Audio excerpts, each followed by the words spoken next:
Hello, আসসালামু আলাইকুম প্রিয় দর্শক মণ্ডলী। আজকে আমি একটা খুব ইম্পর্ট্যান্ট গুরুত্বপূর্ণ একটি ভিডিও নিয়ে আসছি।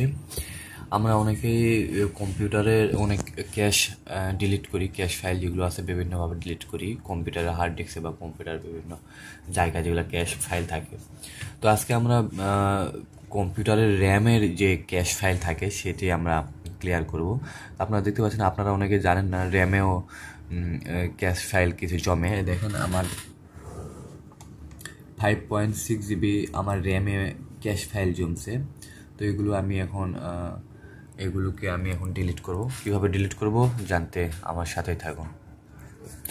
তো প্রথমে আমরা ব্রাউজারে যাব এবং একটি সফটওয়্যার ইনস্টল করব, যে সফটওয়্যার নাম র্যাম ম্যাপ লিখলেই চলে আসবে সফটওয়্যারটি। এখানে উপরেই মাইক্রোসফটের একটি সফটওয়্যার, তারপর এখানে ক্লিক করবেন। তারপর দেখতে পাচ্ছেন র্যাম ম্যাপ লেখা আছে, 671 কেবির একটা ফাইল। তারপর ফাইলটি ডাউনলোড করে নেবেন। আমি ফাইলটি ডাউনলোড করেছি। তারপর ফাইলটি ওপেন করবেন। ফাইলটি জিপ ফাইল হিসেবে থাকবে। ফাইলটি আপনাদেরকে এক্সট্রাক্ট করে নিতে হবে। আমি এক্সট্রাক্ট করি। তারপর দেখবেন আপনার এরকম একটি ফাইল ওপেন হয়েছে। এখান থেকে ফার্স্ট যে সফটওয়্যারটি আছে র্যাম ম্যাপ exe, এই ফাইলটি ওপেন করবেন।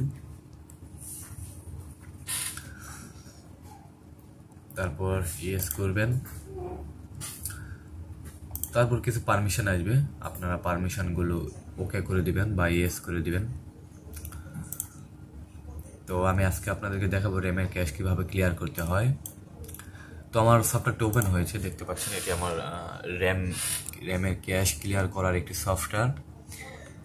তো এখান থেকে এখন দেখেন, আমি আপনাদেরকে আবারও দেখাই। আমার টাস্ক বারে গিয়ে আমার র্যামের ক্যাশ জমছে